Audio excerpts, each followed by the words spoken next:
C'est compliqué, hein, attention. Attention à toi, Benjamin. Bien.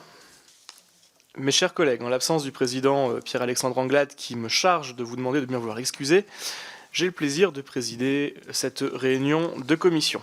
Le premier sujet à l'ordre du jour est particulièrement important et je tiens à remercier Liana Tanguy, référente pour les sujets d'aide européenne au développement, d'avoir pris l'initiative de le présenter devant nous. Il s'agit des conséquences de la situation créée par le blocage de la signature du nouvel accord de partenariat UE-ACP.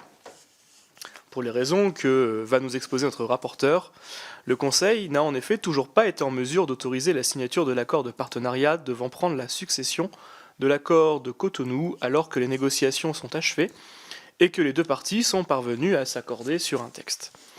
Cette situation est très dommageable dans le contexte de l'agression russe en Ukraine. Les pays ACP ne comprennent pas ce blocage qui alimente le narratif d'une Union européenne qui se détourne du nécessaire effort de solidarité vis-à-vis des pays du Sud. Cette situation fragilise aussi l'organisation des États ACP. Je vais donc laisser la parole à notre rapporteur qui va nous exposer cette problématique et nous présenter le projet d'avis politique qui a dû vous être transmis ou en tout cas déposé sur table. En tout cas, il est dans toutes les façons entre vos mains. Madame Tanguy, la parole est à vous. Merci, Monsieur le Président.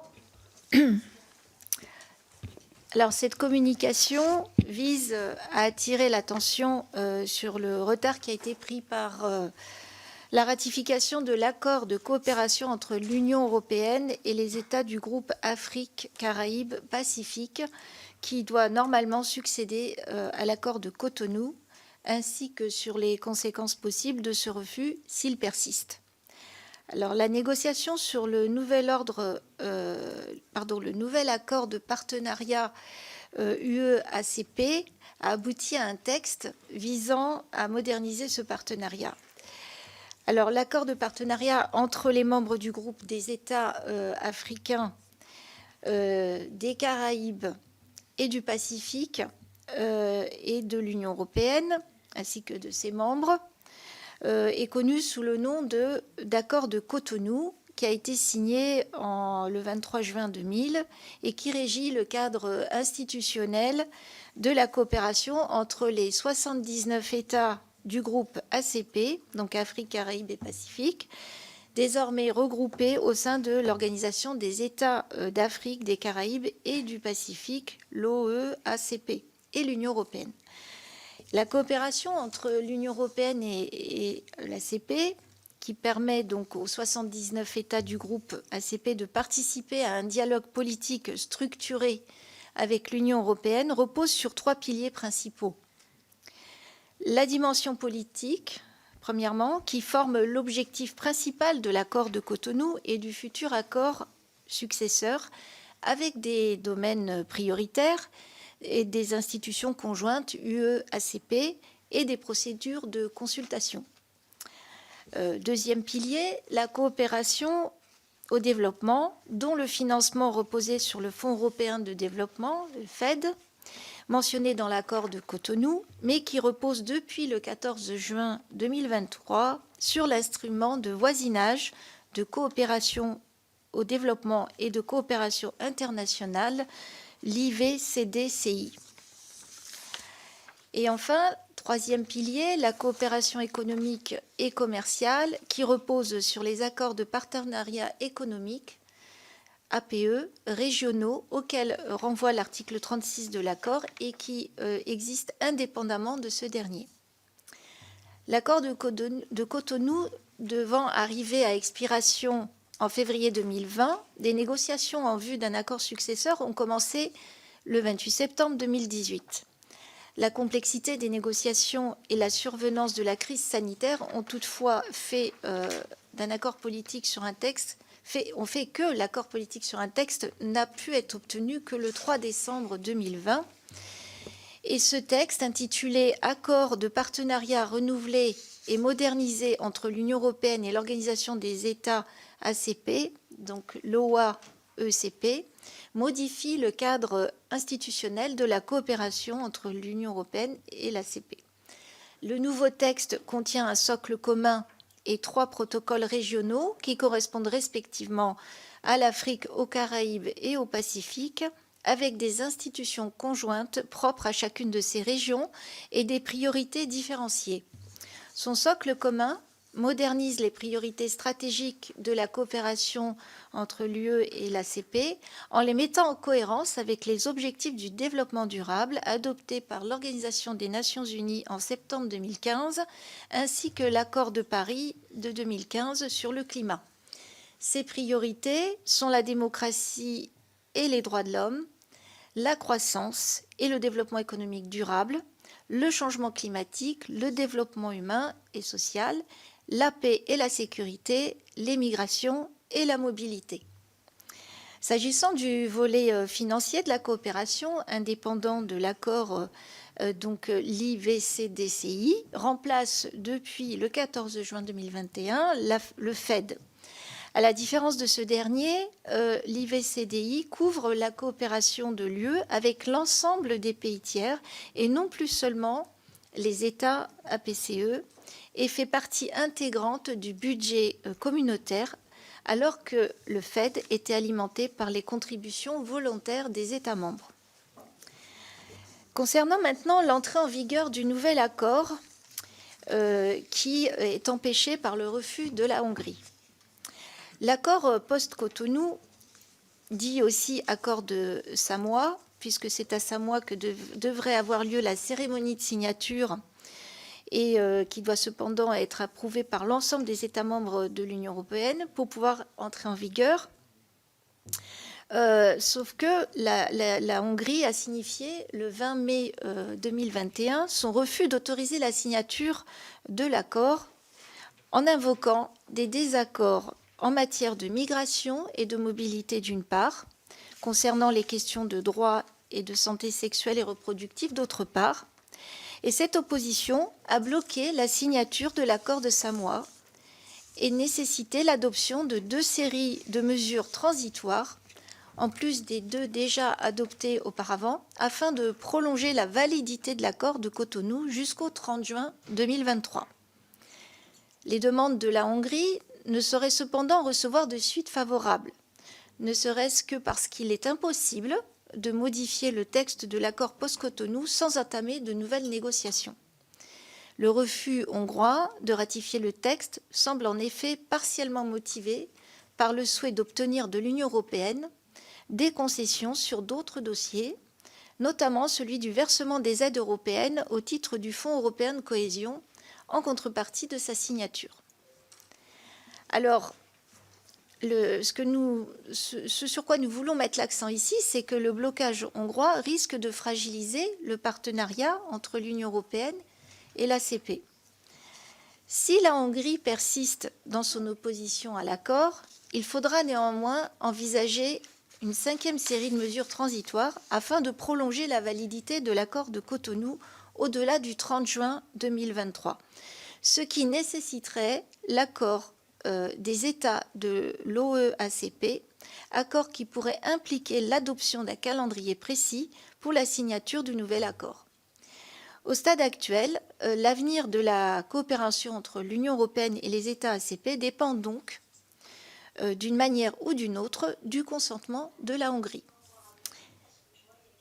Si cette situation de blocage devait perdurer, ses conséquences politiques et juridiques seraient importantes.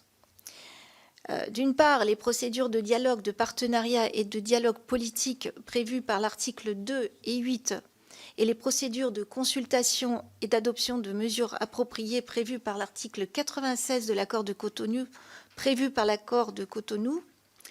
n'auraient plus de cadre juridique formel et s'en trouveraient fragilisées, tandis que les procédures de consultation, en cas de différend prévues par l'accord, seraient inopérantes.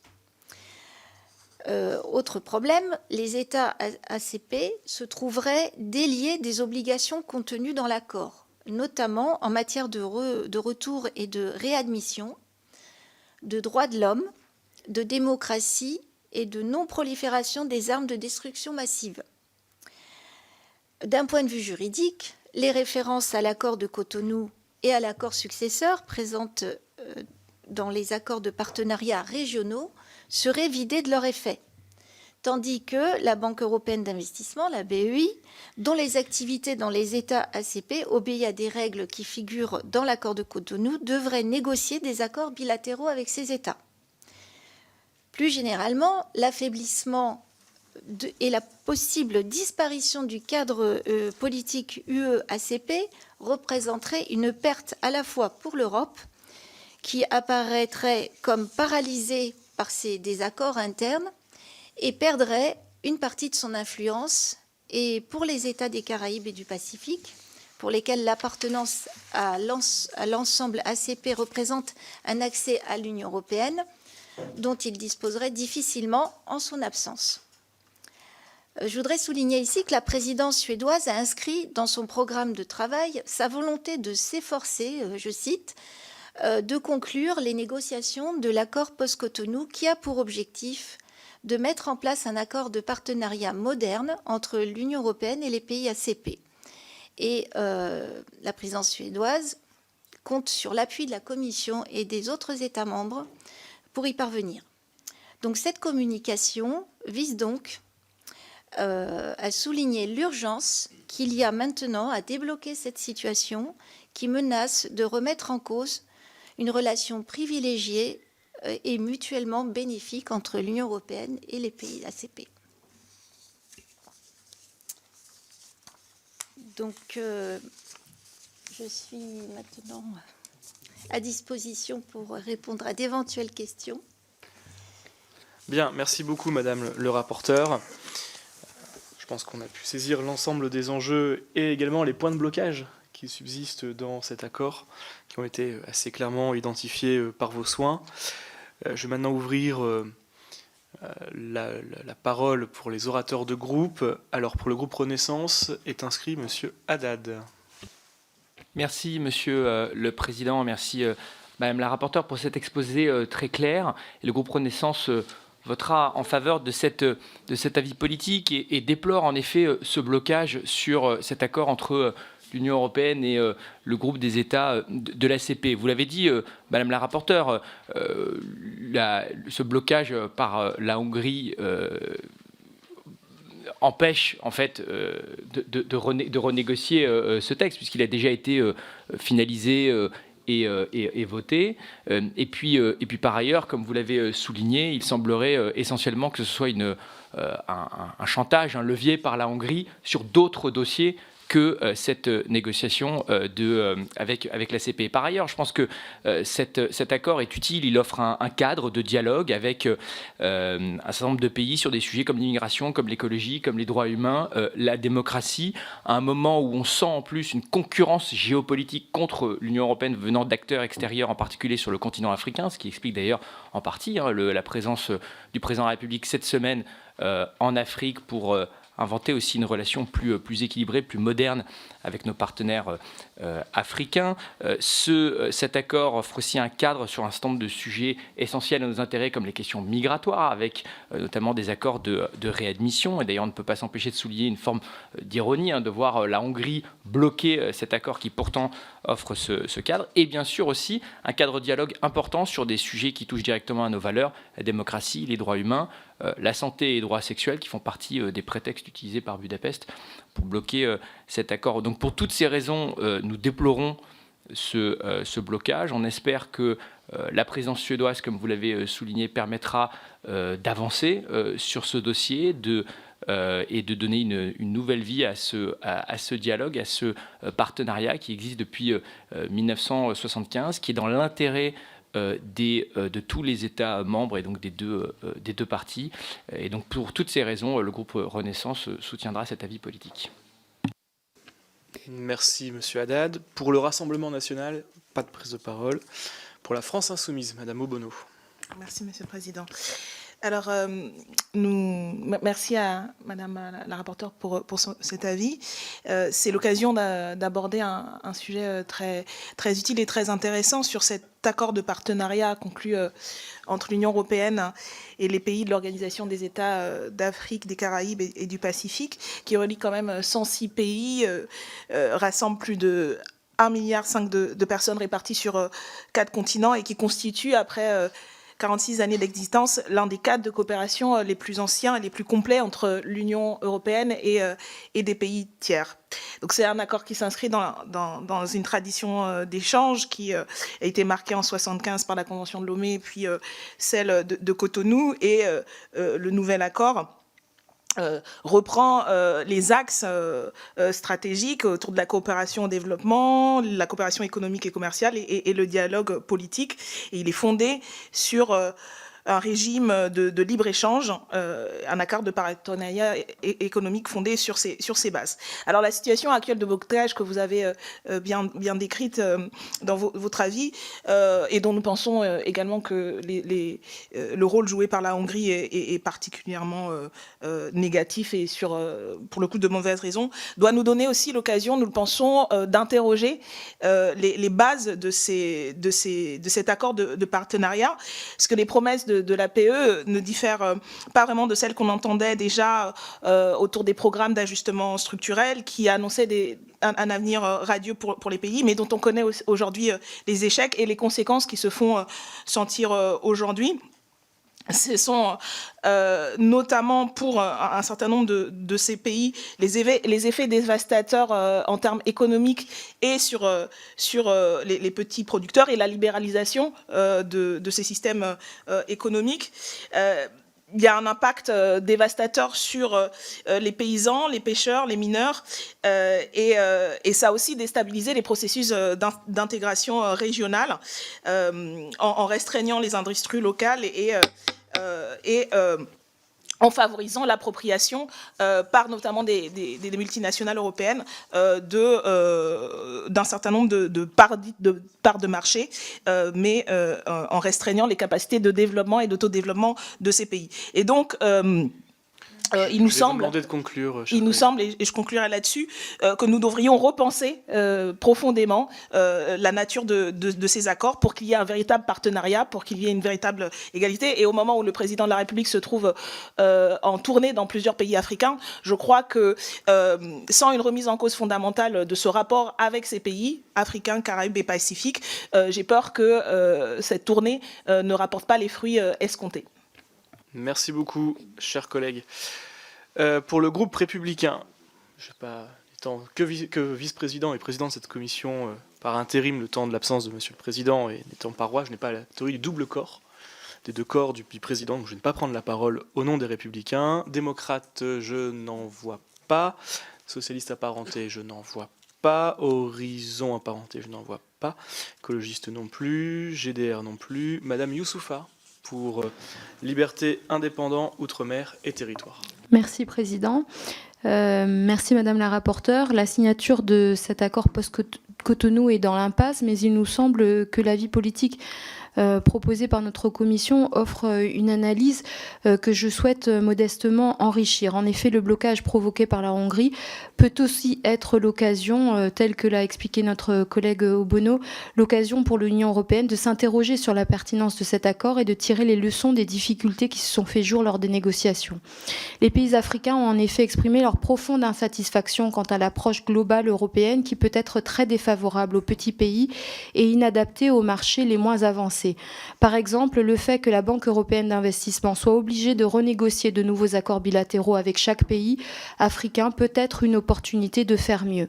Certains pays africains redoutent également que l'Union européenne exige un accès illimité au marché africain sans laisser aux économies locales le temps de se consolider, de se diversifier et de sortir du piège de la seule production de matières premières.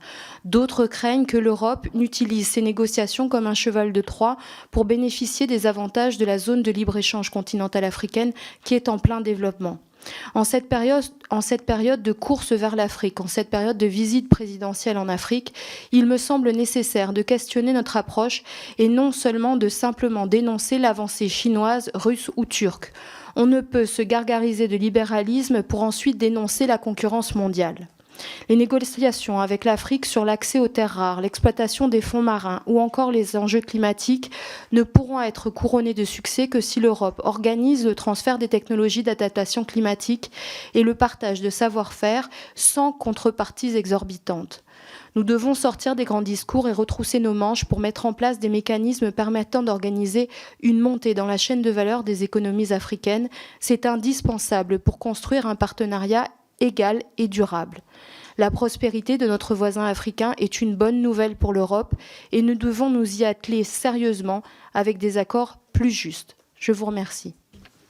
Merci, chers collègues. Y a-t-il des orateurs qui ne sont pas les orateurs de groupe qui désirent s'exprimer sur ce sujet? Je n'en vois pas. Chers collègues, chère Liliana, la parole est à toi pour répondre à ces différentes interventions.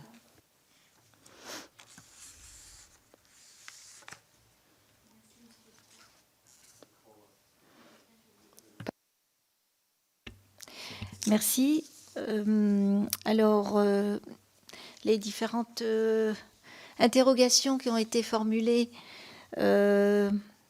finalement, si je comprends bien, portent un peu sur les bases de l'accord et j'allais dire l'opportunité que ce blocage hongrois offre pour pouvoir réfléchir peut-être à une formulation de l'accord d'une manière différente qui tient davantage en compte les économies locales concernées dans les pays qui sont signataires de cet accord. Donc est-ce que, si je comprends bien, c'est la pertinence de l'accord que vous réinterrogez là? Alors il me semble que les accords de partenariat économique qui sont mis en avant et évoqués dans l'accord de Cotonou et l'accord post-Cotonou, ils visent justement à ce qu'on établisse des zones de libre-échange distinctes entre les groupes d'États relativement homogènes. Donc là, on met l'accent sur la spécificité des zones et en particulier 6 sous-régions d'Afrique subsaharienne, la région des Caraïbes et la région Pacifique. Et donc, je pense que l'accord de post-Cotonou, il est amélioré. Il est déjà amélioré et tient compte des spécificités des différentes zones, puisqu'il prévoit des accords régionaux. Par ailleurs, l'accord de partenariat économique, il visait aussi au départ à remplacer le régime de préférence commerciale de l'accord de Lomé, qui était le prédécesseur de l'accord de Cotonou et qui était devenu incompatible avec les règles de l'OMC. Tout à l'heure, on a évoqué les règles de l'OMC et donc c'était apparaissait peu intéressant pour les États de l'ACP. Et donc les APE qui sont négociés, qui ont été négociés patiemment avec le souci de tenir compte à chaque fois de la spécificité de chaque région concernée et du déséquilibre entre les économies des pays de l'ACP et celles de l'Union européenne, sont déjà inclus dans l'accord que nous souhaitons adopter avant la date limite. Et enfin, les accords de partenariat économique, puisque c'est là-dessus finalement que vous avez peut-être quelques doutes, ils prennent en considération les besoins des pays ACP et également l'inégalité des niveaux de développement entre ces pays et l'Union européenne, avec notamment une ouverture graduelle et partielle et contrôlée de leur marché. C'est-à-dire qu'on ne va pas imposer un modèle économique brutalement, on ne va pas imposer des échanges commerciaux et économiques sans qu'il y ait une avancée graduelle et une transition, j'allais dire, douce, avec des périodes de transition qui leur permettent de protéger leurs produits sensibles tout en leur donnant un accès immédiat au marché européen. Donc en fait, l'accord post-Cotonou, il est quand même équilibré parce qu'il tient compte de la capacité des pays ACP de pouvoir donc bénéficier des dispositions qui sont offertes par l'accord sur plan économique et en même temps de tenir compte de leur capacité donc à les absorber et en même temps de bénéficier de l'accès direct au marché européen. Et c'est de nature à promouvoir leur développement industriel ou alors de protéger leur industrie naissante. Tout à l'heure, vous parliez de tenir compte de l'industrie locale. Et bien justement, cet accord, il en tient compte et il tient compte aussi d'autres aspects tels que la sécurité alimentaire et également la protection des ressources naturelles.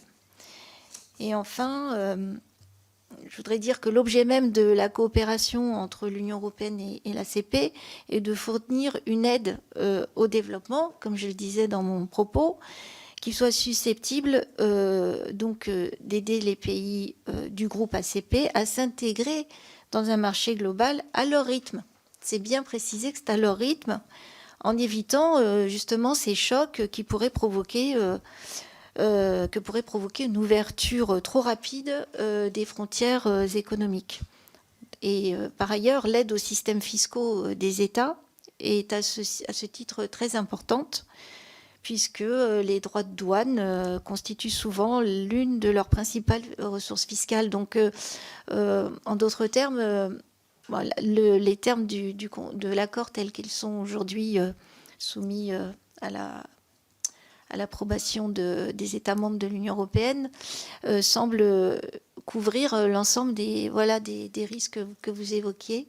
Et donc, moi, je pense que, tout comme la Suède, la France devrait véritablement jouer un rôle important avec sa force de persuasion pour que la Hongrie accepte in fine cet accord.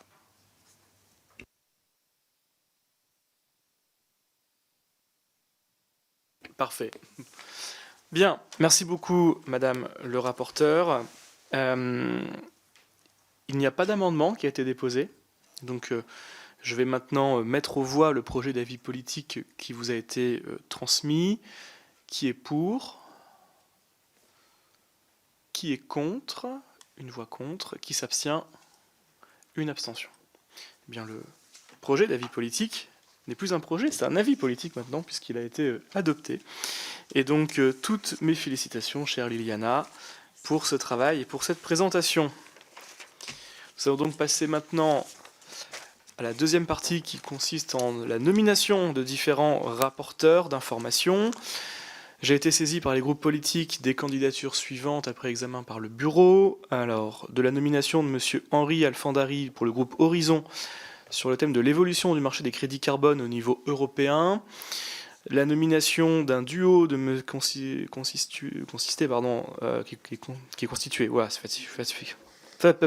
qui est constitué de M. Denis Masseglia pour Renaissance, Mme Yael Ménache pour le RN sur la souveraineté industrielle européenne.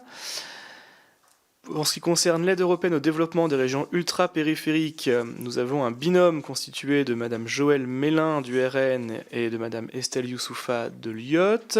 En ce qui concerne le rapport d'information sur l'état des lieux des plans stratégiques nationaux en matière agricole, j'ai la proposition de nomination de M. André Chassaigne pour le groupe GDR et de Mme Nicole Lepay pour le groupe Renaissance. En ce qui concerne l'évolution des négociations d'adhésion entre les pays des Balkans occidentaux et de l'Union, j'ai la proposition de nomination de Mme Liliana Tanguy pour le groupe Renaissance et de moi-même pour le groupe LR. En ce qui concerne le projet de loi relatif aux installations nucléaires, je vous propose la nomination d'Henri Alfandari pour le groupe Horizon. Et en ce qui concerne le régime juridique des actions de groupe, je vous propose la nomination d'Alexandre Sabatou pour le Rassemblement national. D'autres nominations interviendront ultérieurement sur le devoir de vigilance des entreprises, la guerre en Ukraine, la protection des consommateurs au niveau européen, lorsque les binômes de rapporteurs auront été complètement constitués. Ça veut donc dire que les groupes qui n'ont pas donné les noms sont invités à le faire le plus rapidement possible. Je traduis ce qui a été écrit. Y a-t-il des questions, des remarques, des oppositions à ces propositions de nomination? Je n'en vois pas. Bravo à l'ensemble des rapporteurs qui ont donc été validés ce jour. Troisième point, de notre ordre du jour, qui appelle l'examen du rapport d'information portant observation sur le projet de loi relatif au régime juridique des actions de groupe. Et je dois dire que vous faites preuve d'une importante célérité, parce que nous venons à l'instant de vous nommer, chers collègues, et vous êtes déjà prêts à nous présenter vos conclusions. Non pas que le sujet n'est pas important et qu'il ne nécessite pas de travailler, c'est que vous avez su travailler dans un temps record, et donc j'invite et j'incite tous les rapporteurs à pas forcément aller aussi vite dans leur travail, mais en tout cas à pouvoir avancer rapidement sur les auditions afin qu'on puisse dégager du temps pour les administrateurs qui sont à nos côtés et qui nous permettent de pouvoir balayer un plus grand champ d'ensemble des rapports et des missions d'information. Oui, donc c'est une proposition de loi qui doit être examinée en séance publique le 8 mars à 15h. Donc, ce qui explique également votre rapidité et la nécessité de pouvoir présenter aujourd'hui devant vous à cette commission ce rapport d'information portant observation sur la proposition de loi numéro 639. Chers collègues, cher monsieur Sabatou, je vous laisse la parole. Merci Monsieur le Président, chers collègues. Tout d'abord, je tenais à vous remercier de m'accueillir dans votre commission. J'espère que nous aurons des échanges intéressants et fructueux. En tout cas, ça sera ma démarche personnelle. Donc aujourd'hui, je vais vous présenter le rapport portant observation sur la proposition de loi relative au régime juridique des actions de groupe de M. Philippe Gosselin et Mme Laurence Wisniewski.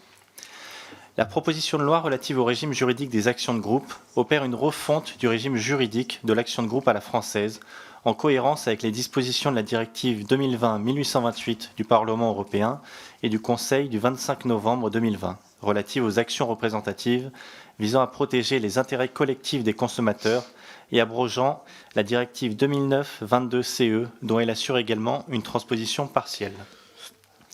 Une fois n'est pas coutume, je porterai un avis positif sur cette initiative européenne, dans la mesure où elle renforce les droits du consommateur français. En effet, l'action de groupe est un recours collectif en justice pour réparer un préjudice représentant de faibles montants monétaires ou faire cesser un comportement délictueux lésant le consommateur. L'action de groupe n'est dès lors rien d'autre qu'un moyen de défense pour le consommateur pour obtenir réparation du préjudice subi au regard des coûts élevés de la procédure et du faible gain attendu. L'action de groupe représente donc bien un moyen de défense pour des consommateurs démunis face à des multinationales aguerries, un moyen nécessaire pour protéger les consommateurs français mais aussi européens. Longtemps déconsidéré car assimilé aux class action américaines, fantasme de toutes les dérives associées à la jungle libérale d'un marché américain dérégulé, l'action de groupe européenne évite bien heureusement tous ces écueils. En effet, elle propose un équilibre entre la protection des droits du consommateur et l'absence de risque de recours abusif contre les entreprises. Un peu d'histoire. L'Union européenne a réfléchi dès les années 70 à une meilleure protection des consommateurs dans le cadre de la construction et de l'achèvement du marché intérieur. Le droit des consommateurs est devenu une compétence de l'Union européenne dès le traité de Maastricht et a été reconnu comme un droit à part entière dans la Charte des droits fondamentaux. Toutefois, la gestation a été longue et difficile, du fait de la résistance marquée de nombreux États membres attachés à leurs traditions juridiques et prérogatives procédurales, alors que l'effectivité du droit des consommateurs était en jeu. La France, dans ce théâtre de résistance, a soutenu une position médiane et mesurée, à savoir le respect des principes de proportionnalité et de subsidiarité reconnus par le traité de Lisbonne. Malgré une percée en droit interne, par la loi numéro 2014-344 du 17 mars 2014 relative à la consommation dite loi Hamon, l'action de groupe n'a pourtant pas pris sur le terreau du droit français, du fait de nombreux freins posés par le législateur. À ce titre, le scandale Volkswagen a fait l'effet d'une détonation lorsque les consommateurs se sont réveillés inégalement réparés dans leurs droits, là où les consommateurs américains se sont retrouvés intégralement remboursés de leurs préjudices. Par ailleurs, les actions qui ont été couronnées de succès l'ont été à l'issue de procédures particulièrement longues, mettant en exergue la force du système judiciaire américain dans ce domaine et la faiblesse des systèmes juridiques européens, dont le nôtre. Après le scandale du Volkswagen en 2015, ce sont les annulations de vol en série par l'entreprise Ryanair en 2017 qui ont montré la nécessité et l'urgence d'adapter notre droit pour une meilleure défense du consommateur français et européen. La directive UE 2020-1828 répond dès lors à l'exigence de rendre la protection du droit des consommateurs effective.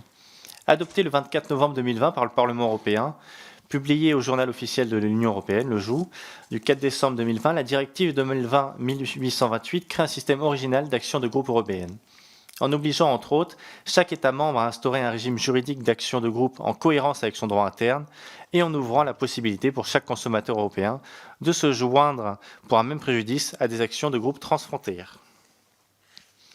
Les États membres avaient jusqu'au 25 décembre pour mettre leurs droits en conformité avec ces dispositions, la directive devant s'appliquer au plus tard le 25 juin 2023. Les droits du consommateur sont ainsi garantis tant à l'échelle nationale qu'à l'échelle européenne.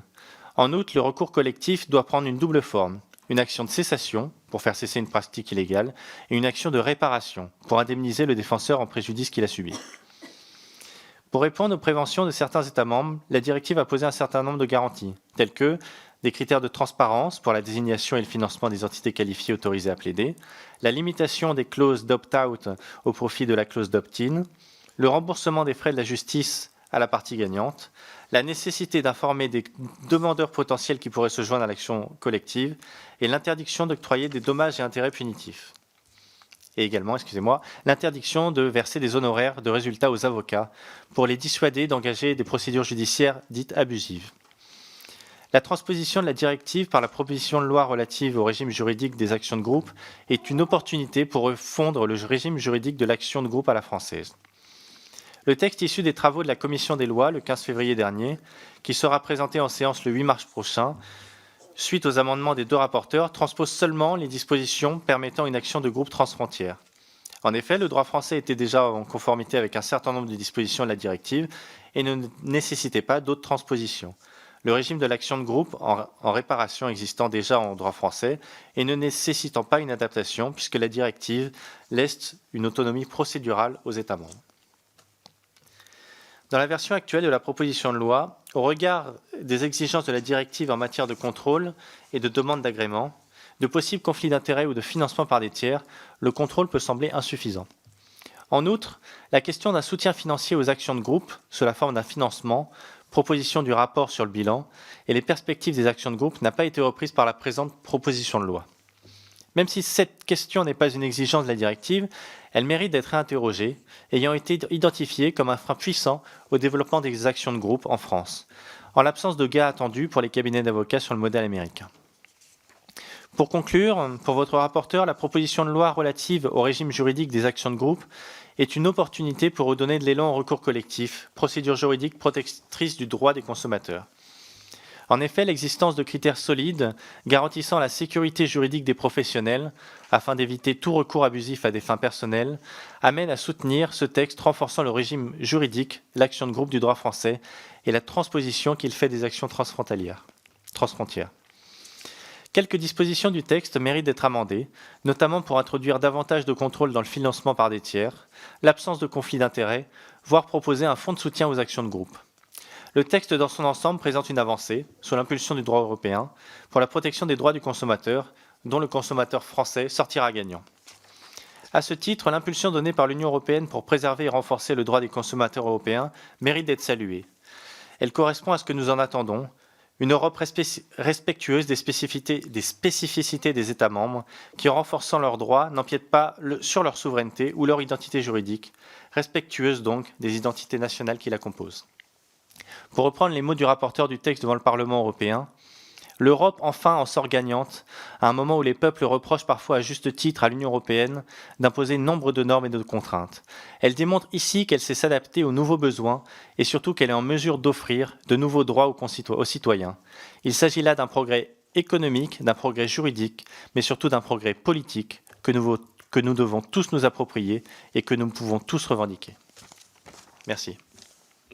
Je vous remercie, chers collègues. Avant d'ouvrir la parole pour les différents orateurs de groupe et individuels, je me permets de poser deux questions pour creuser ce rapport. La première, savoir si la refonte de l'action de groupe par la proposition de loi permet à votre sens de mieux protéger les consommateurs français. Et la deuxième, il s'agirait de savoir si l'uniformisation des différents mécanismes de protection des consommateurs des États membres de l'Union permettra-t-elle d'éviter à l'avenir une situation similaire à celle du Dieselgate auquel vous avez pu faire référence. Je vous remercie.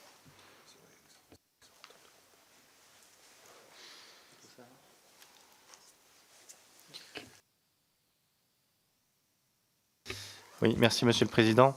Donc, pour compléter mon rapport, donc oui, ce projet de loi, cette directive nous permettra de mieux protéger les Français.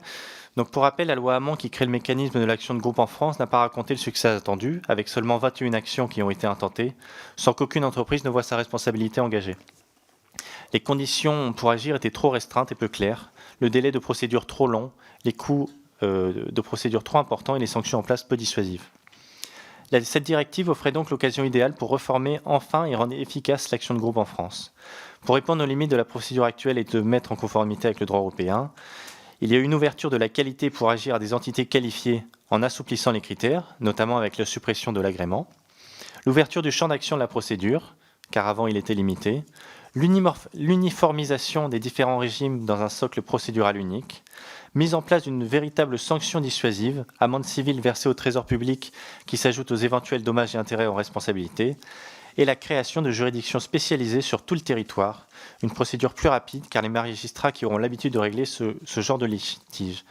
Je permets juste sur ce dernier point de préciser que, avec discussion lors des auditions avec le ministère de la Justice, il a été bien précisé que toute l'activité ne sera pas concentrée à Paris, mais sera décentralisée dans les tribunaux français selon leur spécialisation. Et pour répondre à votre deuxième question, par rapport au scandale avec Volkswagen, donc voilà, pour rappel de ce scandale, Volkswagen a eu recours pendant des années à un logiciel frauduleux pour truquer les résultats à la baisse de ses émissions de gaz polluants de certains de ses moteurs lors des tests d'homologation. En 2015, tous les États membres ne disposaient pas de mécanisme de recours collectif, ce qui n'a pas facilité l'instauration des procédures par les consommateurs. Cela ne sera plus le cas avec la directive. De plus, tous les consommateurs n'ont pas encore vu l'aboutissement des procédures lancées. Si les consommateurs allemands et espagnols ont été indemnisés en 2020 et 2021, pour les consommateurs belges, l'audience aura lieu en mai 2023. Au Luxembourg, la décision devait être rendue ce semestre. Et enfin, en France, seule une procédure individuelle a abouti en 2021. À cela s'ajoute le nouveau mécanisme de l'action transfrontalière. En ce sens, la directive répond à un impératif de réalité, puisque les pratiques répréhensibles ne s'arrêtent pas à la frontière. Il sera ainsi possible pour une entité qualifiée d'intenter une action représentative dans un État membre, autre que celui dans lequel l'entité qualifiée a été désignée. Cela permettra finalement de n'avoir qu'une seule procédure avec à la clé un seul jugement, facture d'uniformisation et de la protection des consommateurs européens, qui seront tous traités de la même manière. Je profite pour compléter également cette dernière partie, où en effet il sera possible pour une association française de poursuivre une société dans un pays étranger s'il considère que la législation est plus aidante là-bas. Après, le risque est quand même limité dans le sens où on comprend bien qu'une association française, même si le droit est plus intéressant en Pologne, ne va pas se rajouter des contraintes de traduction ou autres pour intenter un procès à une société. Donc voilà, j'espère que j'ai bien répondu à vos questions, Monsieur le Président. Très bien, je vous remercie. En ce qui concerne les orateurs de groupe, pour le groupe Renaissance, j'ai Madame Liliana Tanguy qui est inscrite. Merci Monsieur le Président, Monsieur le rapporteur, chers collègues. Le groupe Renaissance remercie le rapporteur pour le travail qui nous est soumis aujourd'hui en Commission des Affaires européennes. Alors l'action de groupe aux États-Unis constitue une véritable tradition juridique et l'introduction en droit français de la class action a longtemps suscité des réserves à l'égard de ce type de procédure. Alors, l'action de groupe à la française a été introduite par la loi du 17 mars 2014 relative à la consommation dite loi Hamon. Or, comme l'a constaté le rapporteur de la mission, seules 32 actions de groupe ont été intentées depuis 2014, dont 20 dans le domaine de la consommation. Donc, 6 procédures seulement ont eu un résultat positif. Donc, on peut considérer que c'est trop peu. Et les scandales qui ont été cités, Volkswagen, puis Ryanair, nous ont montré qu'il est urgent d'agir en faveur d'une meilleure protection des consommateurs français et européens. Alors, le groupe Renaissance soutiendra la proposition de loi relative au régime juridique des actions de groupe, car elle va dans le sens d'une protection renforcée des consommateurs, comme cela vient d'être dit, en améliorant le dispositif en vigueur, tout en permettant la transposition de la directive européenne 2020-1828, dite directive sur l'action de groupe transfrontière, afin de se conformer à nos obligations communautaires. Pour autant, si le texte opère une refonte du régime juridique de l'action du groupe à la française en cohérence avec les dispositions de cette directive, il nous faut bien veiller à nous prémunir du risque des recours abusifs. Et notre groupe partage notamment la vigilance exprimée par le Conseil d'État s'agissant des risques d'instrumentalisation de la procédure et de la nécessité de définir le niveau adéquat de contrôle de l'absence de conflit d'intérêts et le bon niveau de transparence, comme le mentionne d'ailleurs le présent rapport lui-même. Des évolutions ont été adoptées à l'initiative des rapporteurs en commission des lois. Nous espérons qu'une même voie pourra être suivie dans la suite des travaux. Je vous remercie. Merci Madame Tanguy. Pour l'UIOT, Madame Youssoufa a été inscrite. Merci Monsieur le Président, merci Monsieur le rapporteur pour cet examen du rapport d'information. Les class actions qui existent à la française, qui existent depuis plus de 10 ans, ont donné lieu à un bilan plus que décevant, vous l'avez dit. Seulement une trentaine d'actions de groupe, tous secteurs confondus dans notre pays, près de 10 ans, et toujours autant de consommateurs et de victimes qui se sentent délaissés par notre système judiciaire. Notre groupe LIOT salue donc le travail mené par les co-rapporteurs de cette proposition de loi qui était, disons-le, plus qu'attendu par les associations et par les professionnels du droit. Son adoption à l'unanimité par la commission des lois la semaine dernière a envoyé un signal fort et nous espérons qu'il en sera de même en séance publique. Notre commission n'est saisie que du rapport d'information, mais je tiens au nom du groupe LIOT à souligner les fortes avancées portées par ce texte. Face au bilan du droit actuel, cette proposition de loi propose une action de groupe universelle dans tous les secteurs avec le principe d'une indemnisation intégrale des victimes. Notre groupe souscrit pleinement à cette vision. Si nous voulons que les victimes s'approprient cette procédure, il faut leur donner des moyens d'action pour lutter contre les pratiques abusives de certaines entreprises. Pour ce qui est des aspects qui intéressent le plus notre commission, notre groupe a quelques interrogations. La première porte sur la transposition de la directive européenne de 2020 sur les class actions. Le gouvernement est coutumier des retards en matière de transposition. Cette directive aura surtout des impacts concernant les actions de groupe transfrontalières que le président Dumont a évoqué. Vous y avez partiellement répondu. Concrètement, comment se déroulera le processus pour les associations de consommateurs dans ce cas particulier, si vous souhaitez élaborer? Est-ce que la présente PPL assure une certaine cohérence entre le régime interne des actions de groupe et celle des actions transfrontalières? Deuxièmement, je tiens à aborder un point important pour la députée d'un territoire ultramarin que je suis, puisque je suis de Mayotte. Cette PPL fait le choix d'octroyer une compétence exclusive pour les actions de groupe à certains tribunaux judiciaires. Et nous avons besoin à ce sujet d'éclaircissement, puisqu'il y a un vrai sujet de difficulté d'accès physique à la justice dans les territoires ultramarins. Mayotte est un désert judiciaire et il y a aussi donc le risque d'aggraver un peu plus les fractures territoriales entre justiciables et juges, en particulier en Outre-mer. Il me semble que tant que la législation nationale que la législation européenne protège cet accès égal à la justice, quels sont les garde-fous prévus pour éviter de léser les territoires ultramarins? Je vous remercie. Merci, chers collègues. Est-ce qu'il y a d'autres députés qui désirent intervenir sur ce sujet avant d'ouvrir la réponse du rapporteur? Je n'en vois pas. Monsieur le rapporteur, je vous laisse la parole.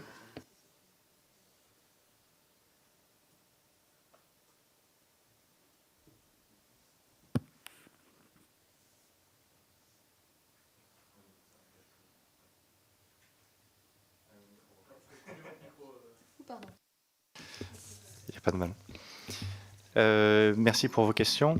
La première, j'aimerais juste réagir sur, voilà, comme Madame Tanguy l'avait dit, les class actions américaines font peur pour les raisons qu'on a évoquées un peu plus tôt. Lors de mes auditions, il a été précisé que ce n'était pas un si grand risque que ça parce que ce n'était pas dans notre culture judiciaire. C'est pas comme aux États-Unis où on poursuit pour tout et n'importe quoi. Et le fait qu'on ait borné, si vous voulez, les personnes, enfin du moins les entités qui pourront faire ces procédures judiciaires nous couvrent essentiellement de ce risque. Il aurait pu exister si, comme je le disais précédemment, si c'était ouvert un peu à n'importe qui. Mais là, le fait que ce soit des associations ou des entités qui respectent certains critères font que nous sommes a priori protégés pour tout cela. Pour compléter ma première réponse, donc lors de la procédure judiciaire, il faudra faire un choix finalement pour savoir si on fait, si l'action se tient en France ou si elle est transfrontière. Voilà, ce sera quelque chose à décider et c'est de ce que je comprends deux chemins différents. J'ai auditionné le ministère de la Justice. Donc, on connaît la situation en Outre-mer. Enfin, là, je ne vais pas parler à la place du gouvernement. Moi, j'avais souligné, entre autres, que par rapport au risque du fait que si la loi française était mieux disante, qu'elle donnait plus de droits que nos voisins, on avait un risque d'avoir des associations d'autres pays qui viennent tenir ces actions chez nous. Il nous disait que c'était un faible risque pour les raisons que je vous ai expliquées un peu plus tôt, mais aussi que ce n'était pas forcément souhaitable parce que, comme on le sait tous ici, nous manquons de juristes, d'avocats, de juges pour faire tourner tout ça. Et donc le ministère concernant, on n'a pas spécifiquement parlé de l'outre-mer, mais ils nous ont assuré que tout le territoire serait couvert par ces processus. Donc qu'est-ce que cela veut dire ça sera à vous de voir si cela aurait ou non, mais je ne pourrais pas vous éclairer plus là-dessus. Je vous remercie. Merci monsieur le rapporteur. Alors avant de conclure, je tiens à vous signaler que la Commission doit autoriser le dépôt du rapport d'information en vue de sa publication. Est-ce qu'il y a des oppositions, des abstentions? Eh bien, très bien. Nous pourrons donc déposer ce rapport d'information pour le publier, adossé à cette proposition de loi. Alors, je vous informe que la prochaine réunion aura lieu le mercredi 8 mars 2023 à 13h30. Il s'agira de braver les grèves, les blocages et autres joyeusetés. À cet ordre du jour, nous allons pouvoir examiner l'inscription du droit à l'avortement dans la Charte des droits fondamentaux de l'Union européenne, avec une communication et l'examen d'un projet d'avis politique présenté par notre président Pierre-Alexandre Anglade, ainsi que l'accélération des procédures liées à la construction de nouvelles installations nucléaires et le fonctionnement des installations existantes, avec l'examen d'un rapport d'information portant observation sur le projet de loi numéro 762, qui sera présenté par le rapporteur Alfandari. Je vous remercie de votre présence et de votre participation à cette commission. Bonne fin de journée à tous.